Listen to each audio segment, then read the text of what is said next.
시편 127편은 솔로몬이 지은 시라고 기록되어 있습니다.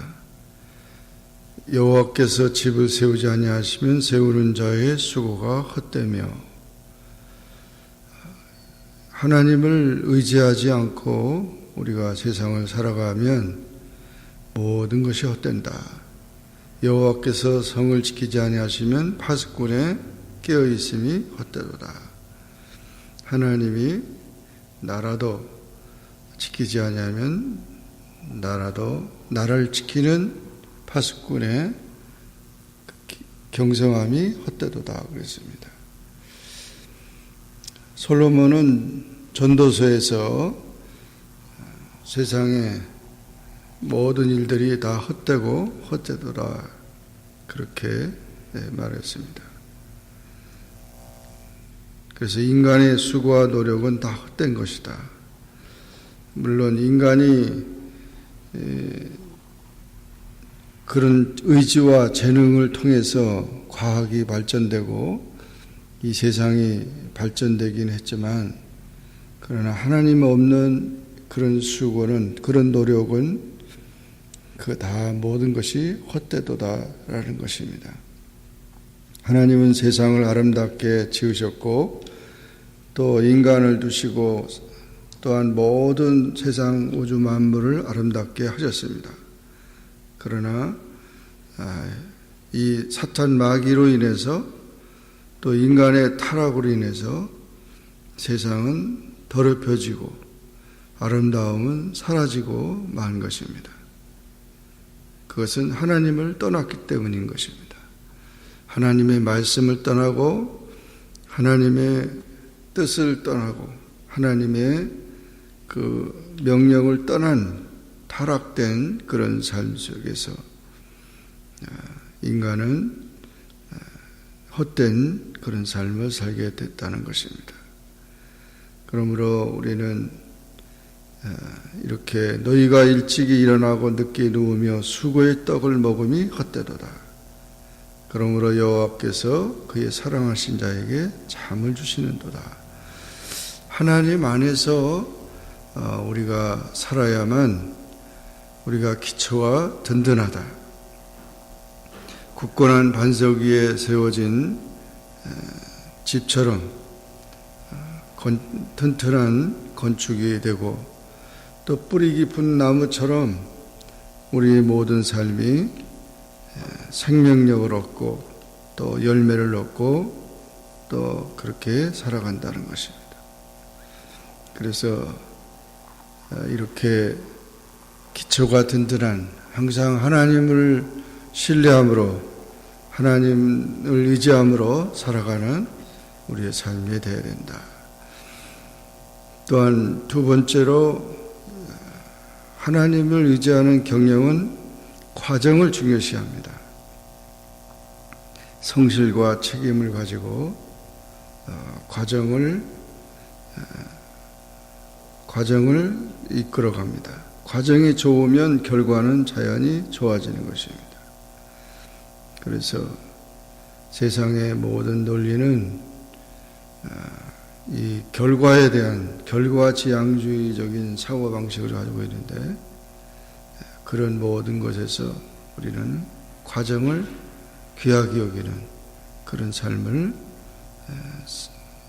사는 것이라는 것입니다. 또한 이 하나님을 의지하는 자의 경영은 평안한 휴식이 있습니다. 사랑하는 자에게 잠을 주신다는 말은, 잠이라는 것은 평안과 휴식을 의미하는데 이렇게 만족을 준다는 것입니다. 마태복음 11장에 보면 28절 30절에 보면 수고하고 무거운 짐자들아 다 내게로 오라, 내가 너희를 편히 쉬게 하리라, 그런 말씀을 했어요. 예수님께서 결국 우리가 하나님께로, 주님께로 가지 않으면 수고하고 무거운 짐진 자, 그런 인생이라는 거죠. 그러나 주님 앞에 나가서 우리의 수고와 무거운 짐을 내려놓고 그리고 주님과 더불어 기도하면서 그 모든 사명을 감당할 때 가정에서 개인적으로 또는 사회적으로 만족감을 받는다는 것입니다. 야곱의 우물가에 물을 깃던 수가성의 여인을 예수님께서 만나셨을 때 그 여인은 영혼의 갈증 상태에 있었습니다. 목마른 여인이었습니다. 예수님께서 복음을 제시하시고 또한 진리의 생수로 인하여 만족함을 누리게 되고 그 영혼의 구원함을 얻었습니다. 이렇게 우리가 평안함은 하나님 앞에 있는 것이고 사랑하는 자에게 잠을 주신다. 염려 없이 평안하게. 사람이 걱정과 근심이 많으면 잠이 안 오죠. 불면증에 시달립니다. 특히 정신병에 걸린 사람들이 잠이 안 와서 정말 고통 속에 있는 것을 보게 됩니다. 이렇게 평안한 잠을 주신 것, 안식을 주시는 것, 이것이 바로 하나님을 의지하는 자의 삶이라는 것입니다. 하나님은 지금도 쉬지 않고 일하십니다.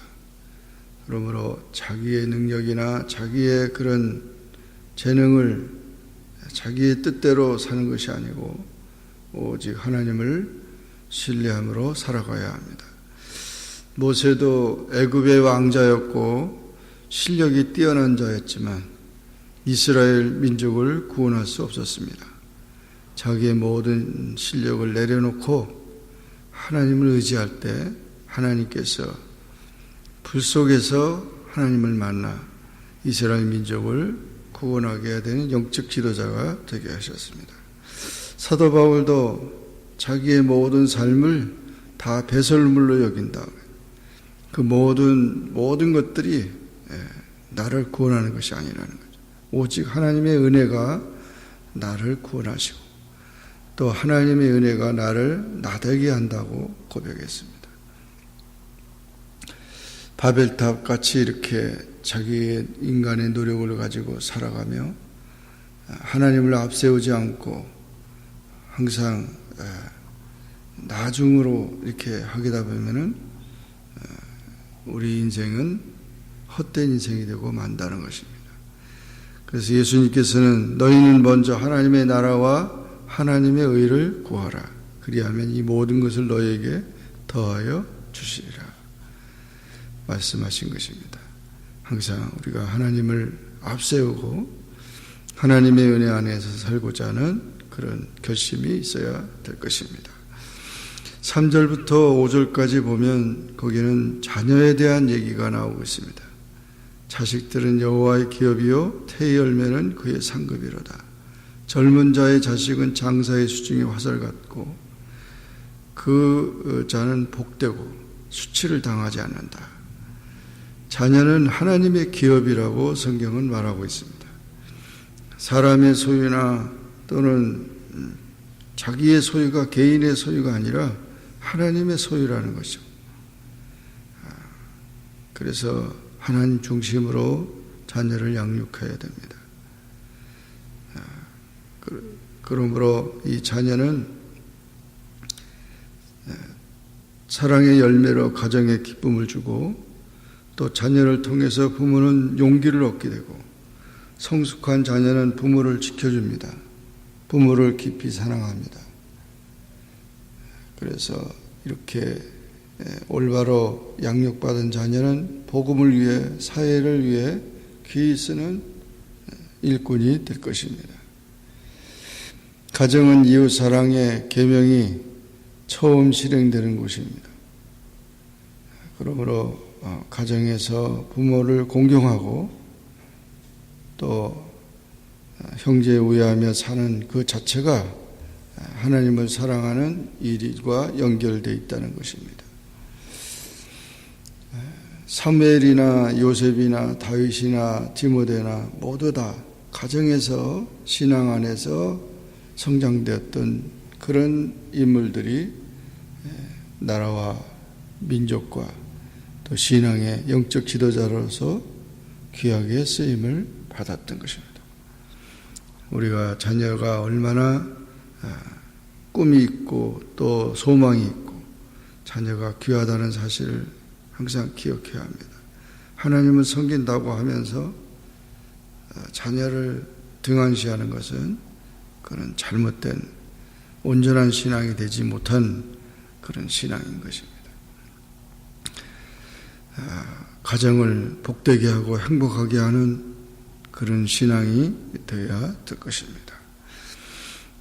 오늘 이렇게 하나님을 의지하는 자와 또 자녀를 하나님의 선물로 하나님의 기업으로 여기면서 소중히 여기는 그런 신앙으로 하나님을 기쁘시게 하는 복된 가정이 되기를 주의 이름으로 축원합니다. 기도하겠습니다. 사랑의 하나님 아버지, 감사합니다. 오늘도 주님 앞에 나와 기도하게 하시고 주의 말씀을 상고하게 하시니 감사합니다. 하나님을 의지하는 자가 세상의 모든 삶 속에 헛되지 아니하고 만족하고 기쁨이 있고 행복이 있다라고 말씀했습니다. 또 자녀로 인하여서 소망이 있고 꿈이 있다고 했습니다.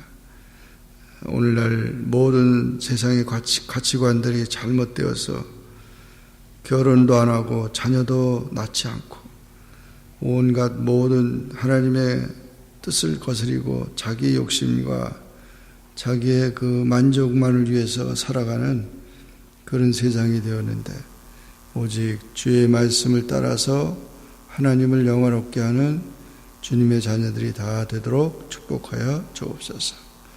예수님의 이름으로 기도하옵나이다. 아멘.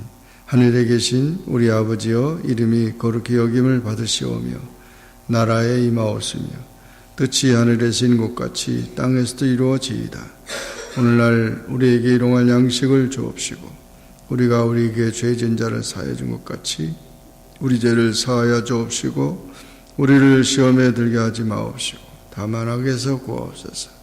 내게 나라와 권세와 영광이 아버지께 영원히 있사옵나이다. 아멘.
난 그의 소유